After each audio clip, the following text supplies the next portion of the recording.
everyone. Thanks for joining us. Today we pay tribute to Holly Prado, whose birthday was yesterday. Holly Prado Northup was a beloved writing teacher and a deeply respected poet. She was born on May 2nd, 1938, and died on June 14, 2019, age 21. Quote, "I love writing. It's the deepest pleasure I know," she said. She loved the journal form, loved the poetry of Wallace Stevens and Rilke. She loved the writers she worked with. She loved Caowanga Press, loved living at MPTF. Holly and I met through poetry, fell in love, lived together, got married. She loved my son Dylan and his daughter Oceana. I love Holly with all my heart. Holly taught creative writing in her home for 24 years. A stellar group of writers studied with her. Some are with us today. She taught poetry in the USC Masters of Professional Writing program for 20 years. Prado had 13 books published, the last being Weather, Caowanga Press, 2019.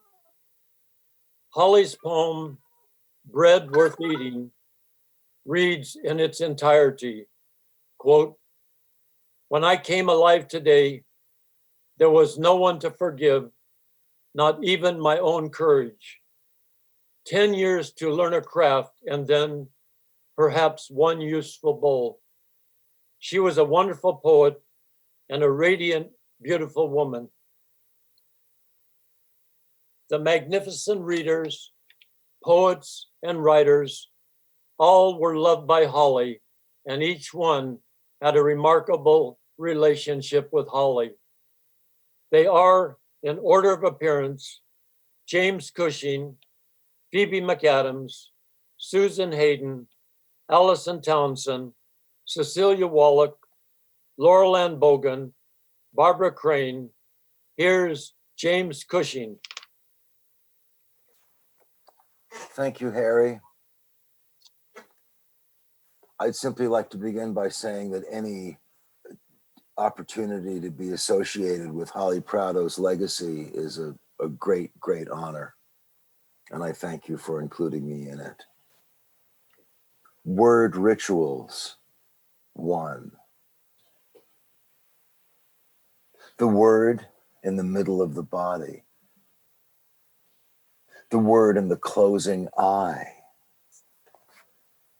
The word in the road almost stepped on, but seen at the last minute, picked up, put in the pocket like a fallen leaf. The word in the ankle. The word in the song that everyone forgets. The word in the bed that is always there, that is lain on for years with every sleep, with every lovemaking.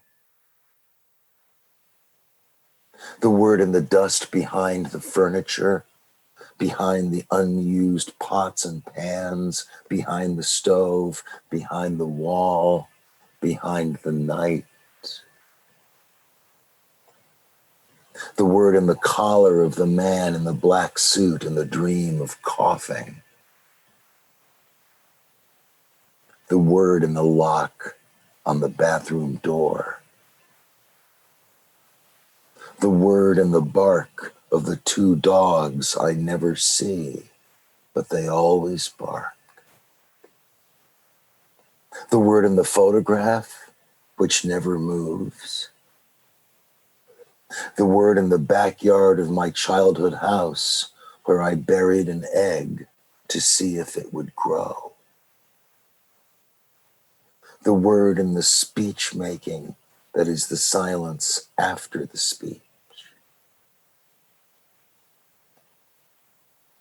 The words in the book, victory and consummation.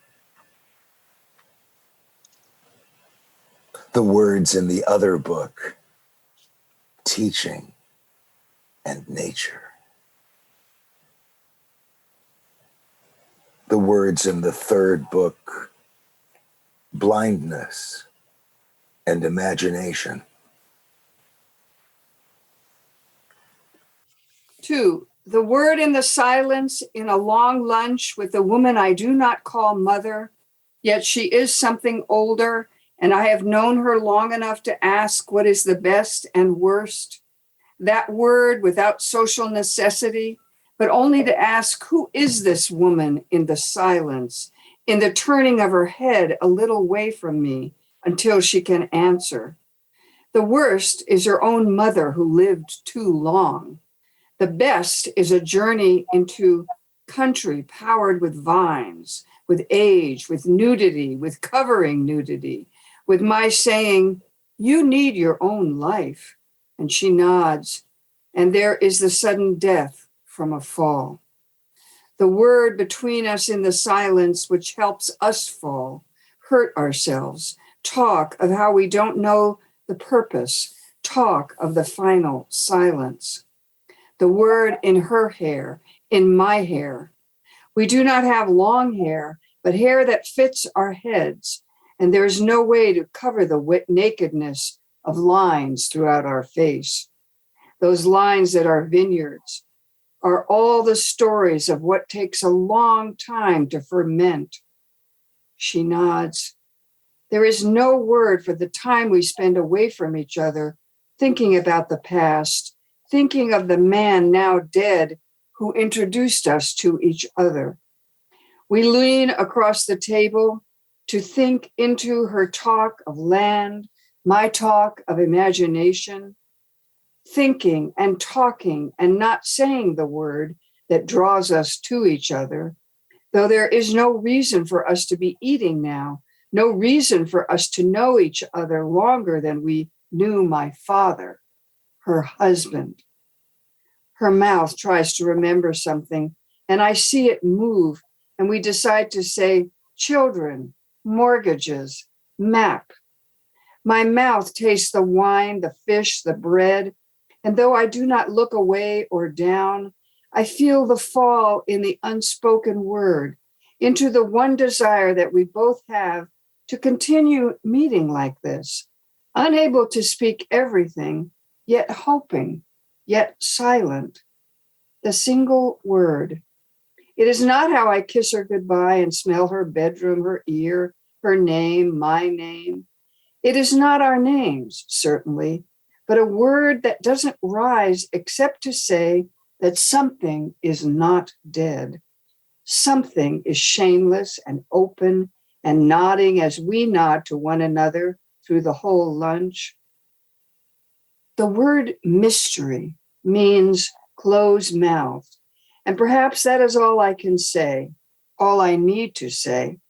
Perhaps we can never tell what the mystery is between us, why we like the same fish cooked in different ways, why I share her love of solid ground, and she does read my imagination, why we are so at odds with each other, and yet we both laugh at the same time.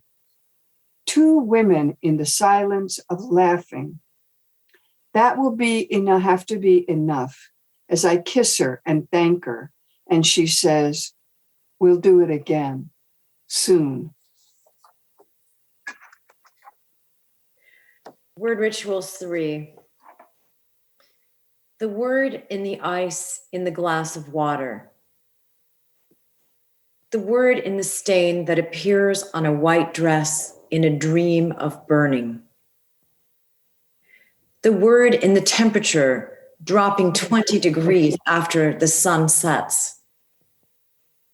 The word in the belly of the cat, a stranger who comes to eat food outside the house.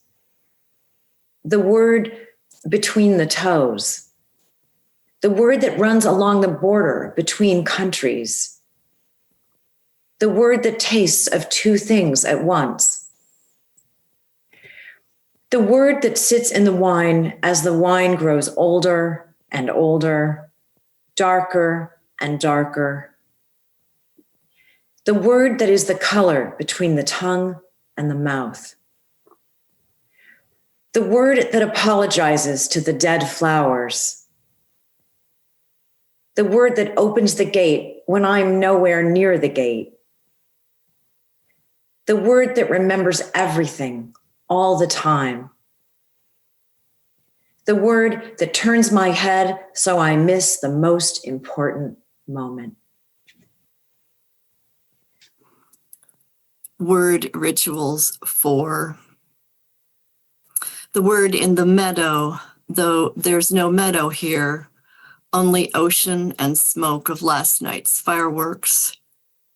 How sudden those bursts, and the ocean with its moon on its back.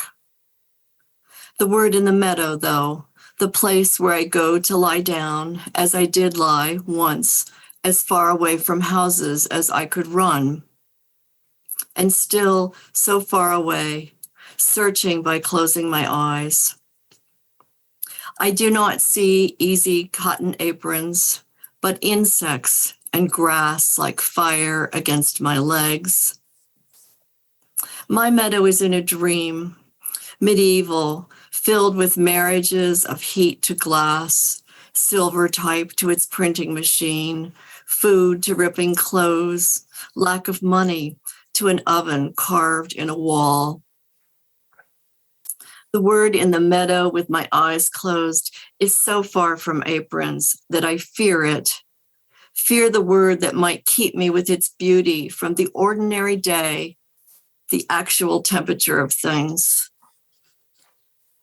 The word away from the meadow is written in another dream, in a letter that was a recipe that spoke of how to live, and the joy was the joy of simple patterns. Please, let me know the actual, the normal, the edible food. Please, keep me from beauty. I fear the meadow, the source of so much desire, the source of being alive, not kept in loving words, but kept in the beauty of anything can happen. Anything might be printed with those silver letters that the young woman is placing so carefully in the printing press while I stare at the flame under the glass. There's no ocean in the meadow, in my meadow, and the fireworks do not land safely on the water. Moon, moon, you have always been a sign to me, but not now. Not as the tiger crouches in front of me in the grass and says, "You didn't think I'd leave you, did you?" Word rituals 5. A man memorizes the word, the sacred word, the word that has lasted for a long time. The man takes the word from its ancient page and says the word as he lies in his bed, as he drives through the city, as he watches his son, as he drinks a toast, as he helps a friend carry a rug, as he shaves the beard he's been growing. The man repeats, loses, repeats, stutters, repeats, forgets, repeats, understands, repeats, hunts, repeats, starts from the beginning, repeats. The man remembers. The man says the word to others. He wears a gray wool suit and a purple velvet necktie and stands in front of poets and even in front of the woman who brought the word to him in his own language. The man says the word that has lasted for a long time, and there is the silence of people listening to what he has learned. The man does not know what any of these people hear. He will never know. For Harry E. Northup. Word rituals 6. The word beyond the rhythm of the clock. I sit across from a woman who is dressed in blue, who settles her hands in her lap to listen to me. I am not quite ready to tell her my story, which is too old, too stale, too much of what I've told over and over. So often I wish it weren't mine anymore. I look at the blue, the color of small wildflowers near my house that bloom through the overgrown ivy. I look up from the blue to the woman's face. She is looking at me, and there is a moment of full looking, full of recognition. The looking is the word beyond the seasons. And when I do tell my story, the story unwinds into a river that carries away all the fallen branches, all the mud, all the discarded bottles and cans, all the dead fish. Word ritual 7. The word moves from my memory of a cousin on the farm who taught me folk songs toward the poems I write now. A constant desire to sing those songs, though I've forgotten all the verses. The word moves from the simple prayer, I pray the Lord my soul to keep, to the knowledge that there are many spirits in everybody. The word moves from the lips of the man who tells me a secret he has never told before to my own mouth, which takes the secret. The word moves as the pulse moves as the swimming of blood, as the repetitive heart pounding, as the feeling of any pure, lively thing. I hear a child in the neighborhood call out now in the early evening, "Hey, John, hey, John, hey, John," to an older child, his calling an echo of what beats in him to be comforted as the day grows darker and darker. The word moves as my stomach moves against the notebook I hold in my lap, as I wait for my dinner to cook, as I feel the dark behind me. I'm pleased to see my breath move, to see my hand move as it holds the pen. My other hand comes to the notebook to hold the page steady, as it has so many times in the past, as it will again, because my heart will continue to pound in sleep and in waking up, in feeling the word as this breathing, as the movement of what I do every day, as the privilege of having some years yet to listen to what is said in the neighborhood by children and by the young man and woman upstairs who stand outside and talk too loudly too late at night. She says, love is being completely vulnerable. And he says, well, I don't know. They go in finally together and come downstairs the next day together. I see them. I hear them. I understand that they are alive because they are alive in their bodies and voices. The word moves as the pulse moves as the rush of the risk of saying what is in us, need and fear and hesitancy. The dark is behind me outside the window, but as I turn to look at it, I can still see the outlines of things. I can smell my food cooking here in the house, cooking to keep the word moving. The child has stopped calling for John. The word moves from one secret never told before to all the secrets that may someday leap from the body, from the old songs, from the closed lips. Word Rituals 8.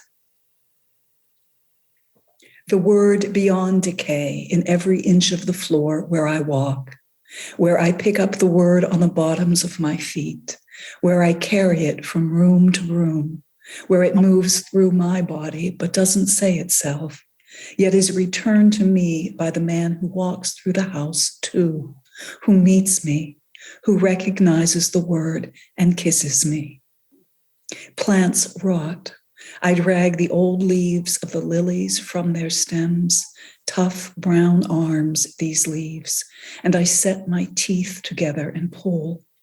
Then I cut the stems down to the few inches they need to grow again. I do this all morning. I do this and hate to see such blood.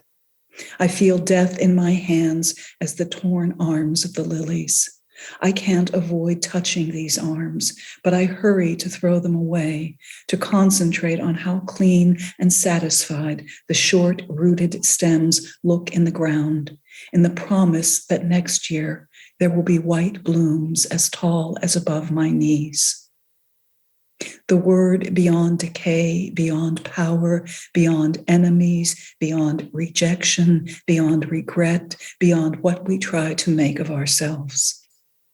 The uncontrollable word that we walk on, that we feel pushing through our bodies until there is nothing to do but kiss with our whole mouths. Word rituals, 9. Every word an animal, its blood climbing, its hair growing all over our bodies. Every word a howl as wolves howl for others to come. Every word a snake which folds and unfolds without question. Every word its own jungle, its it's oh ah wah oh, it's the every word, the foliage, the night, a sudden death or a long pregnancy of elephant. Every word mixed with ribs and tails, clawing its way up the tree, slithering its way down the tree, hooting its hyena's hoot across the stiff grasses. Every word hatches its eggs to keep itself alive in the world that more and more does not want words, wants dead animals, wants fur coats, wants snake skin shoes rather than the companionship of another wolf howling back, finding its way to the den where everything can be told, lying belly to belly and snorting, grunting, nuzzling with the sounds that make us all forest, all jungle, all living blood. Word rituals, 10. If we could remember our arguments, if we could remember what whips us until we scream, what drags us through all the human history of clubs, knives, razors, guns, until we fight with someone we love who loves us, until it is no longer love, but the igniting of words, of bombs, until it is murder, until we can't take back anything, until we lose all love in cruelty, if we could remember. Word rituals, 11.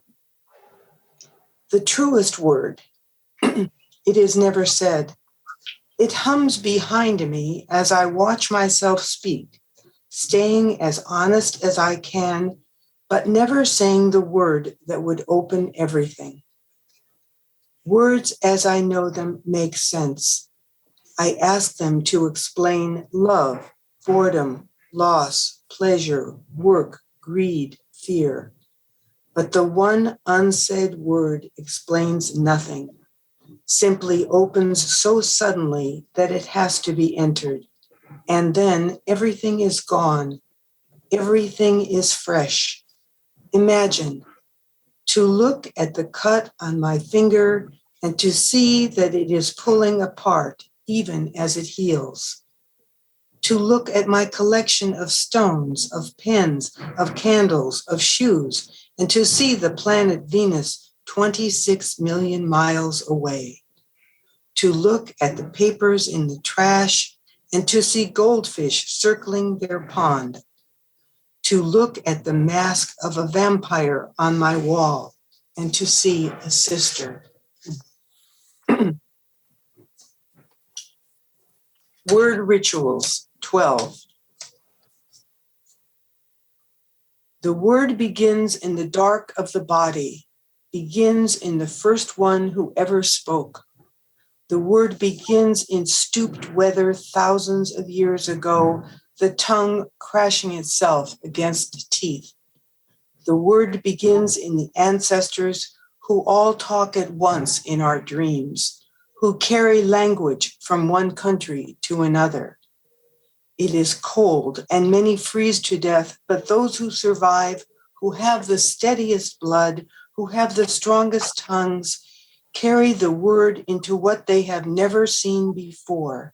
And the word describes, records, worships the new country, the breaking of boundaries. The word begins in standing on green grass. It is a summer evening. It is just getting dark. And the word finds its way out of baby talk into a real world. And the mother hugs the child, and the father nods and urges the child to say it again. And the child feels its feet on the grass, feels the mother and father loving it, feels what it has done is beautiful as the dog with its fur silk, its leg rush, that the child still sees in the yard and has called by its name. The word begins in our shoulders, hunched over the first book. A story of an egg falling from a wall, a story of a stolen pig, a story of the leap over the candlestick, the birds flying out of the pie, the silver bells and cockle shells. Later, we discover longer stories of people who move just as our family moves out there in the kitchen, calling us to come to dinner as we sit hunched over the growing knowledge that there is more than one world. We will never again look at any quiet street and believe it's quiet, that there isn't a gnome, an ogre, a wicked queen just behind that shadowy tree, that there isn't a hero, a fairy godmother, a talking horse just behind the fence, behind the shadowy tree. The word begins in what has gathered in the soul of the world long before we were born, and in what is urging us into the next chapter. The word begins in the imagination that hunches over the book and hears the voice of our mothers calling us to come and eat. The imagination which understands dinner will be no more real than the Pawnee Indian we are following on our ponies across the plains.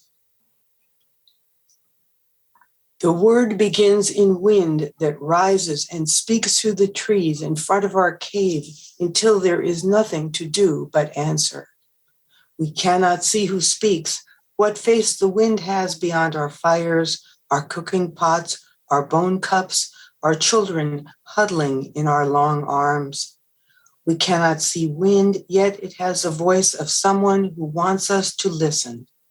It does not tell us facts about hunting or planting, but tells us how many things in our daily work cannot talk about themselves, yet cooperate with us if we understand their nature, an invisible nature that the wind shows us with a push into the cave, a push which upsets the pots, the cups, that makes the children cry, that makes us look at the one person among us who is listening harder than the others, who seems to hear the word that begins with the wind, who stares into the shattered pots, answers the wind saying, "We will honor these broken pieces and the voices of all that we do not believe we hear. We will give ourselves secret names that can answer you, wind, and you, trees, and you, snow, and you, river, and the ones who have died, those we feel around us when we are quiet. We will be afraid of the voices and will also know they belong to us, since they come to us, since you, wind, still blow, since you make the trees shriek, since you make us other than we were before we heard you.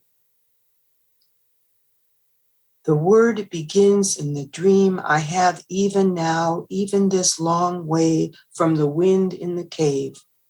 My dead grandmother gives me a book of her poems. Poems I know she did not write when she was alive. She does not speak to me as I know speaking, but still urges me loudly to continue to live in awe of language. Word rituals 13. The word grows in its own belly, fertilized by itself. The word mother and father, son and daughter is what we wish always to return to or move toward. No wonder we talk so much, write so much, care so much, ask so much, dream so much. No wonder we search exhausted, talking to our friends so late at night that we forget all the work we have to do the next day.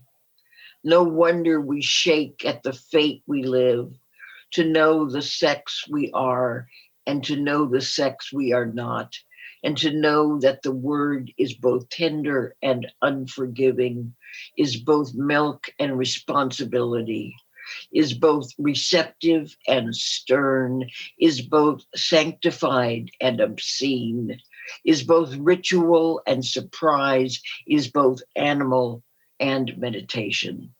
No wonder we fall down, drunk with worship, when our friends finally leave us, when we have failed again, hoped again, seen again all the impossible and ever-present mating, muscle and kindness, weight and flight, sperm, the tiny opening in the cervix through which sperm travels, and its amazing speed.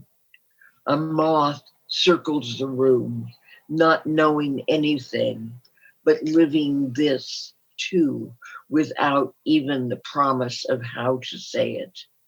So the word, our birthright, blesses us. So we are saved by our duality to know what we miss. So we are saved from pride, from blind instinct. So we are saved to cry out, to have no wings, to search, to risk ourselves. Sometimes at the height and depth of orgasm, the fruit. Word rituals, 14.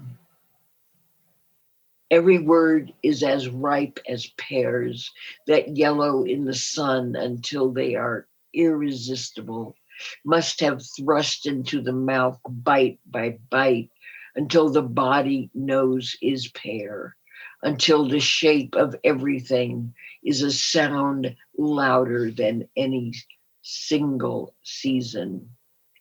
Every word sacrifices itself every time it is spoken, written, sung, read, noticed, performed, chanted, pronounced, shouted, printed.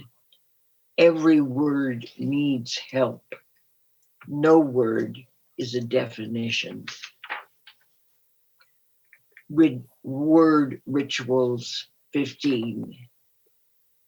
The word folds its arms around a crippled dream. The word does not cry. The word says, there isn't much time. The word is awake now at this very moment. From the 1976 collection, Nothing Breaks Off at the Edge, a prose poem called Rainmaking.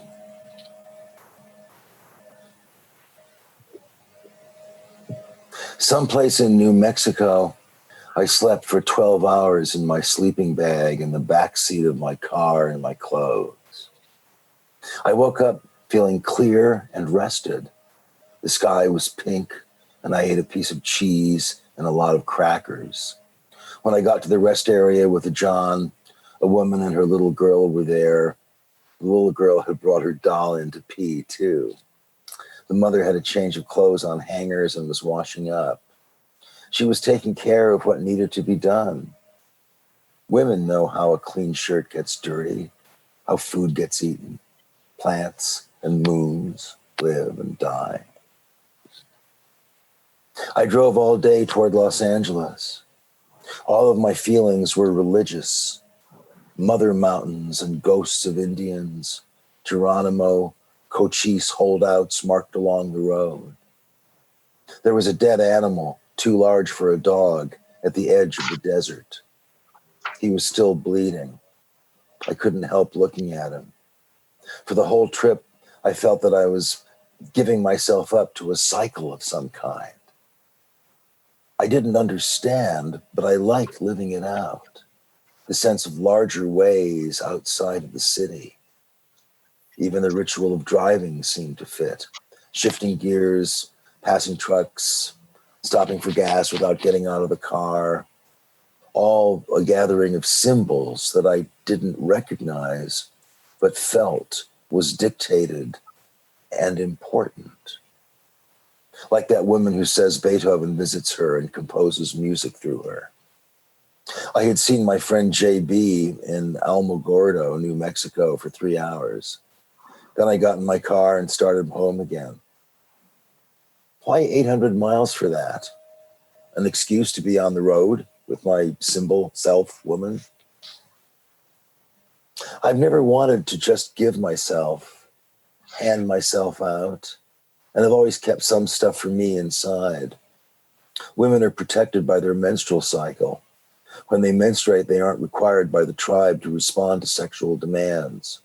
They became virgins again for a few days and become their own personal selves, but they are mysteriously inside. I've done that, not just once a month, saved myself from myself, not to have it all absorbed by a man or friends or the kids I teach or the people in line at the market. Even when I want to push toward other lives.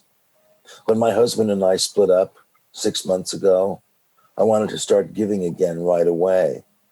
A woman's thing, to find her life in a man, know him so well that she enters his moods and lives in them instead of in herself. It can be very nice. The woman who lives downstairs from me is pregnant. She is really full of the baby. Sometimes I can feel her pregnancy through her ceiling, my floor, the roundness. She and her husband and the baby. Magic 3. Heaven, earth, underworld. Magic family. She's taking a pottery class too. Pregnant and making round pots to be filled with weeds, milk. I like having her there under my place, holding it up with all that life. But I don't feel barren because she's fertile. I need to be in that other virgin self for a while. My own secret creature with this trip. Always a question. How to balance the transmission of life and energy and love, but keep reach levels of yourself inside. Does one feed the other? I used to think so. Now I feel more positive about the idea that all of us should live alone, away from everyone for at least 2 years. Not to be a reflection of a style or some other man's beauty. Real initiations. You go out in the forest or up on the mountains and stay until you know something. Real initiations are entrances. So, there I was, driving through New Mexico, feeling it all in my arms and back, not understanding the road or myself, but glad to be there with the ghosts. Winter is supposed to be the dead time, but it seems to be the clearest time for hearing voices. Some crows flew up in the road, shining in the air. They kept folding and unfolding, almost purple. They were quiet, but I know that sometimes a crow will go off by himself and sing. They have a song that's different from the cawing that they do. A crow will find a deserted spot, even away from other crows, and sing. What we see is just a fragment of the mystery. Magic formulas always change. I'm not really all of the things that have happened to me or what I have made of them, but there are those voices, doors closing, stars that can't be seen in the afternoon, salt, buttermilk, 2 dogs running down the hill with their tails up, blood, bones, parables, the urine that leaves me, my sign of the zodiac, which is the bull, the crescent moon, horned beast, feet to the ground. That 12 hours of sleep was perfect. It's taken me a month to think about it, but that was the place I turned into another start of something. I even dreamed during that night. The daughter of one of my friends was with me. She had a little girl purse open on the seat of the car. There was a clean white handkerchief inside.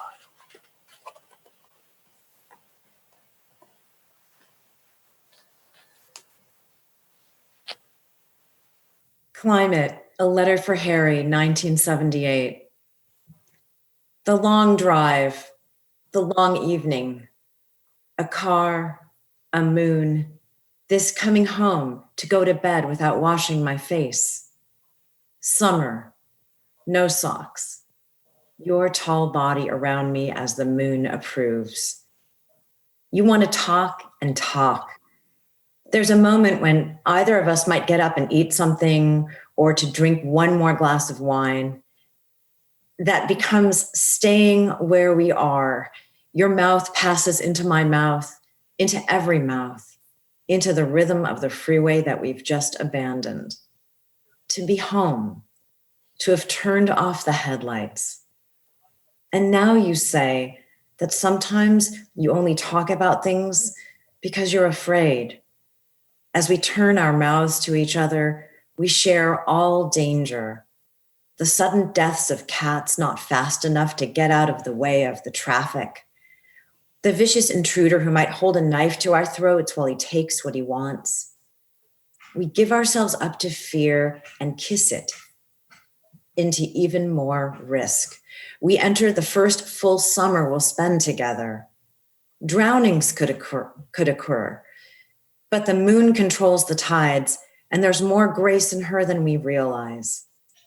Her rising first quarter tonight has been as honest as my bare feet, as honest as you're whispering to me, don't go to sleep yet. I'm lonely. I'll never know how we can be lonely when there's so much love, but I'm lonely too, thinking of the few more years before I lose my fertility completely.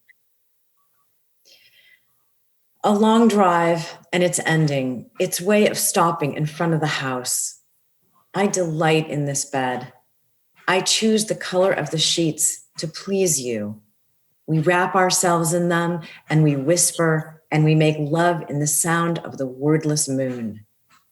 How have we learned the courage to feel under the wheels of the car, to feel into each other's bodies? How have we gained the power to say, I'm afraid. I talk of things because I'm afraid. Suddenly, we begin to laugh at how happy we are. And you get up, then come back and half sit in bed while I put my head on your belly and really do fall asleep. Tonight, there is so much gusty wind that it sounds like gunshots. Tomorrow morning, the first thing we hear will be a man in the neighborhood who's crazy, shouting, so you lost your $3? So you lost your $3?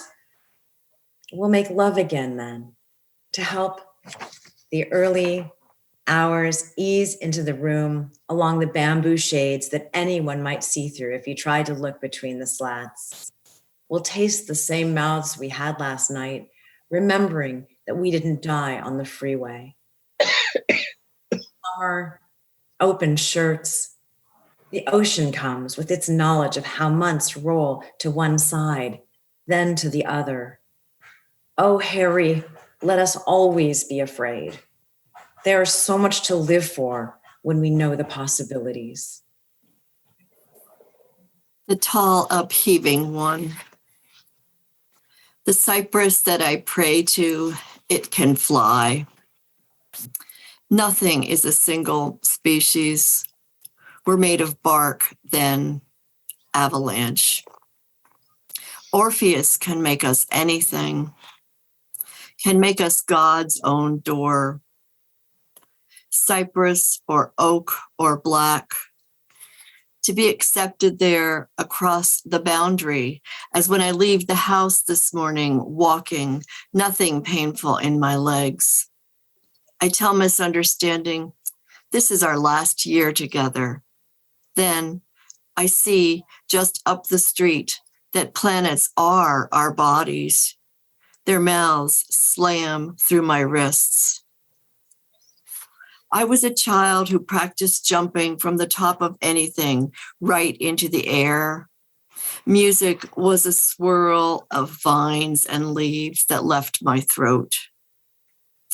I'm calling and I'm waiting and I'm called to.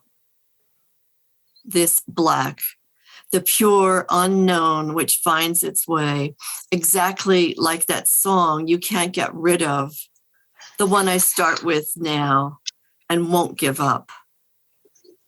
The God obsessed with worship that is memorized, abiding, until the prayer itself moves inside out, converts these worlds of sliding rock to fragrance.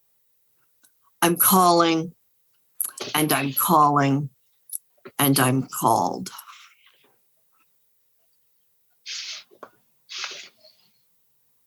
Harry, I'm thinking again about that morning when I leaned to you and whispered, "Stay alive."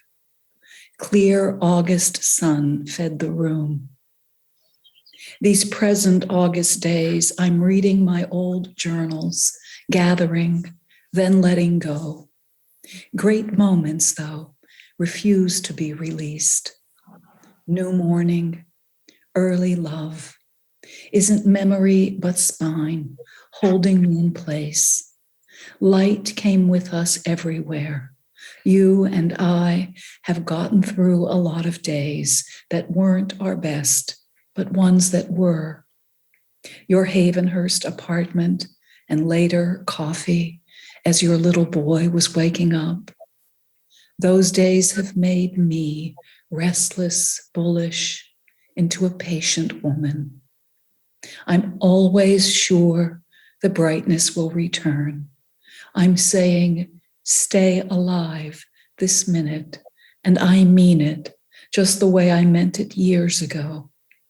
The light hums through the window, knowing all it's known about our history since it found us then. And when I spoke, then you spoke too. I love California, meaning how you loved the possibilities this place carries at the edge of everything. You and I were possible together. You and I and your young son were possible. California loved us too. Your shoulder brushes mine again as we begin to move to make the coffee that first August. Time isn't time. It is the ever-open window, light-quickened bones which strengthen worlds. And when we are no longer bodies, we'll be the light itself, glad to vivify the best we waken, lovers, rising to the possible. So may it always be. Memento Mori. The old woman upstairs has moved out. She'll never be back. My garden is gone, torn up by workmen. One of them stole the stone rabbit Andrea gave me. My friend, dead now, 6 years. Our cat pokes at me with his claws, needing. He wants some comfort. Dear cat, this world shifts every second we breathe. The old woman was married to Sarkis. He planted the fig tree in back, a tree I got both bowlfuls of fruit from each summer. Sarkis is dead. His wife is too weak to live on her own. How can I tell the new renters to pray to the spirits of Sarkis and Mary, respect what's left in the air of the upstairs apartment? 1254 1/2 North Mariposa. Sarkis appears as a white butterfly in the plants I did rescue. When he comes, I say, hi, watches him flutter and bow. When Andrea drifts through my dreams, I talk to her too. And I won't forget Mary's homegrown Swiss chard. So we all keep in touch. Goodbye, fig tree. The workman will pay for the theft of your life, my happy stone rabbit. The world, as it spins, does remember. There's tragedy, then there is justice. Dear cat, your claws give me pain, yet your purr is sheer love. Here's where we are. In every address that we've had, in mouthfuls of black purple fruit, between this single instant and stars. My career. Who would think to make a purple, green, and yellow cat of tin? Somebody who sees the possibilities. Winter, celebration of the light, the nothing palpable, stars, solstice, myth. But this is a neighborhood where used cars wait on the street to be sold. Somebody needs cash, not decoration. The sign in one car window reads, drives Doug. Somebody's English shifted G and D around, but spelling is the least of this guy's worries. He needs the rent, the food, presents for the holidays, cat, clipped tin, appealing in that way that the Japanese called wabi-sabi. Imperfection as potential beauty. I look where I can for teachers. Imperfection is the best one I can find these days. Doog and pounded tin and my old body falling through the seasons. Willing to get even older than it is. Tinnier, cheaper, less and less. How can anyone avoid this lesson? Or the peacefulness of looking to the street where all the cars are getting older too. Nobody's asking much, only enough to get along. But 3 weeks after winter solstice, 6 a.m., I get myself outside to say good morning to the birds, the newspapers, to winter dark, firm indigo. The fullest moon we've seen this year stands treasure gold above the street. Its light illuminates the cars, their weaknesses, the not great paint jobs and the cracked upholstery, changes them to art. The line of cars, a landscape worthy of Cézanne. I'm rescued once again by possibilities, the world's great natural surprise. Why ask to live forever when tin and moon, my ruined back and hip, a bunch of junky cars can offer everything I need to learn? I'm happy. I'm working at my given job, making a language from our misspelled world.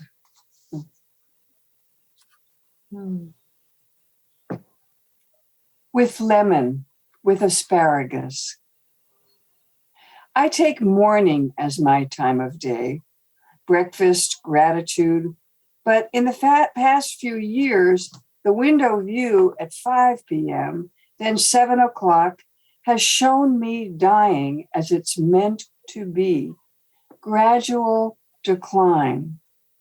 Nothing resisted, even fresh paint, soft chocolate for the California bungalow across the street. This week, a book review, fiction, with a character who has no grand ambitions. How can this be interesting?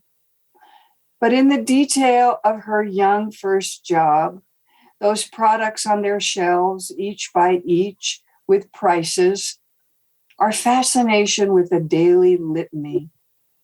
We are so ordinary, so extremely brief, so welcoming toward dinner salmon fixed by a husband who's concerned about how well the fish is cooked.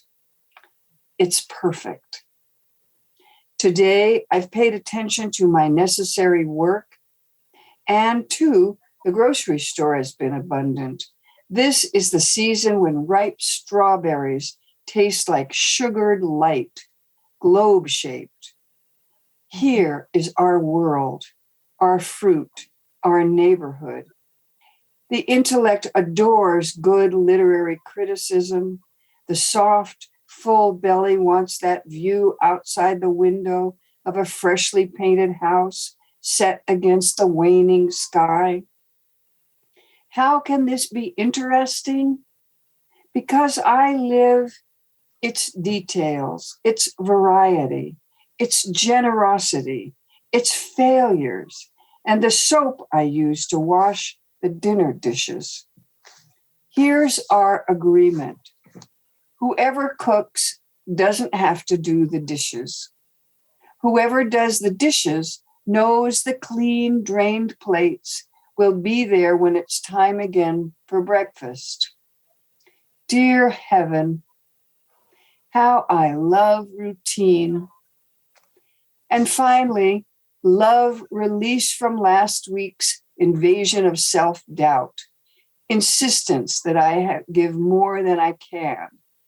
Someone I barely know, and yet her desperation fueled my own. All the desperate selves, the fear, not seeing how mature it is to be without ambition, the willing salmon with its lemons. This evening's efforts cleared my head. I washed the plates along with the sturdy oval pan we always use to poach our fish.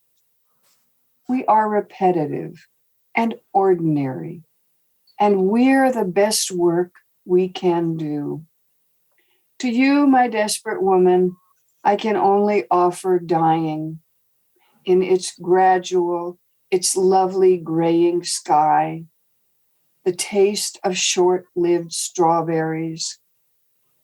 Weariness, I understand. Here's to the end. Evening, now more night than warmth.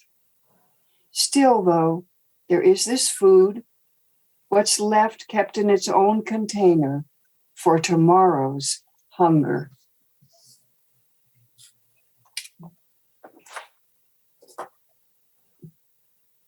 Folktale. Nothing has ever belonged to me, but what I've called loss returns as souls. October teaches me its first day in the death of my young friend 5 years ago.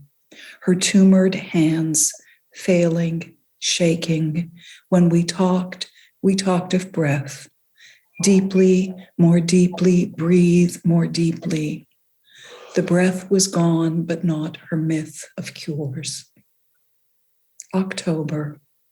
Someone has planted zinnias in a bathtub in a parking lot. Someone has learned the exquisite hardship of sanity. Spirits everywhere not waiting for spring. Here they come unmasked. I read a Russian woman's life. Her friends memorized her poems when it was too dangerous to write them down. My own Nordic ancestors set harps in their graves, ladders to the next world. The first day of October, I follow the twigs cracking, laying their patterns right under my feet. A friend tells me she has a good idea. A friend tells me she's found a laugh in the middle of an argument. A friend tells me he has lived through a meaningless war. A friend tells me a child has been born at home. Another friend tells me nothing, but just hearing her voice convinces me to give up hunching my shoulders for the relief of saying all the poets, all the friends, all the dead who are not withered dead but new. They forgive death. They know they have helped deeply, more deeply, breathe more deeply. The endless exchange. The endless inheritance. Take a risk. Nuts split, their meat falls in its pieces. Small lamps from the bonfire where the masks are burned. Thank you all, ladies and gentlemen, for this marvelous sacred reading. You all helped create a communion ritual, if you will. You all spent many hours with Holly in class or at readings, and thank you for creating this communion in honor of Holly. We have about 4 or 5 minutes left, so if each one of us could just say something briefly, either about the reading or about Holly, and we'll just go in the order that we began the reading with James Cushing and then Phoebe, Susan, etc. Jim? Holly was one of the purest examples of the poet that I have ever encountered. And to have spent the last hour inside her sensibility is I feel closer to the essence of myself after this. I feel the same way when reading Walt Whitman. Enough of comparisons. Thank you, Harry, for inviting me to this. Phoebe? Thank you, Harry, for putting this together. This has been a joy, and it is I am so grateful to be in Holly's presence in this reading. A day does not go by when I don't miss Holly and when I don't miss talking to her. When things came up that had to do with spirit, I always wanted to talk to Holly. I miss that. Thank you, Harry. Susan? Thank you so much for including me with this poet royalty here. You know, I'm very emotional right now. I feel pretty overcome. Having met Holly at a pretty young age, I guess in my mid-20s, and now being close to 60, I feel like her work resonates with me in such a different way at this age and time in my life than it did back then. I always loved it. I always loved her and her writing. But now I feel like, oh, okay, I get it. I know what she meant. I see what she was saying. It's so different and so amazing. And I feel so lucky that I got to study with her and that I got to connect with I've been able to connect with so many of you through her and through you, Harry. And so just thank you. And thank you, Holly. I will always love you. Allison? I'm so honored to be part of this group, beaming in from Wisconsin to Los Angeles. I feel like I'm back in my home again. Holly was the most important person who I ever knew poetically. It's been such a sort of sacred experience to be here this afternoon, listening to her words. I too was very young when I met her, Susan, and I'm over 60 now. And Holly was the soul walking around in the world, and yet at the same time, making dinner. She just always brought together the the ordinary, the daily, the groundedness in life with the absolute extraordinarily radiant, questing spirit. I'm very emotional too. I've never known anyone like her, and I'm just really honored to be part of this. To hear this trajectory of her work is so amazing. Thank you, Harry, and everyone. Cecilia from Poland. Yes, I'm in Rzeszów.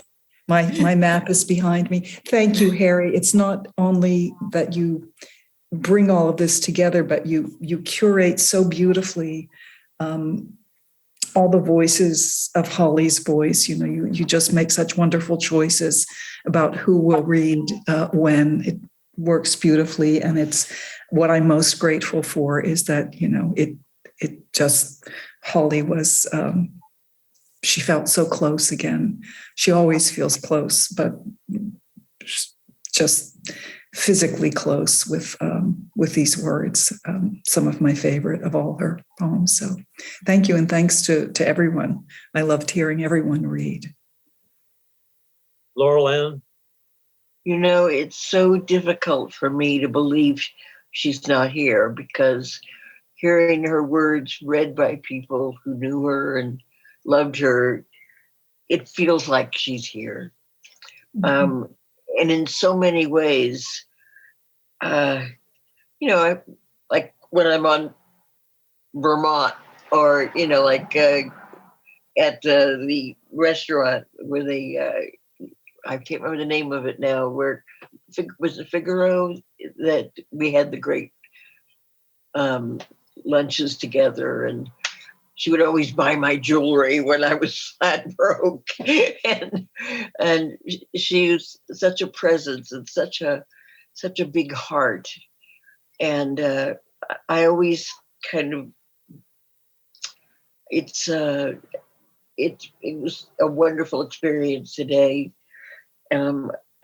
As others have said, I feel her presence a lot, and I know I will. I had a sister who died a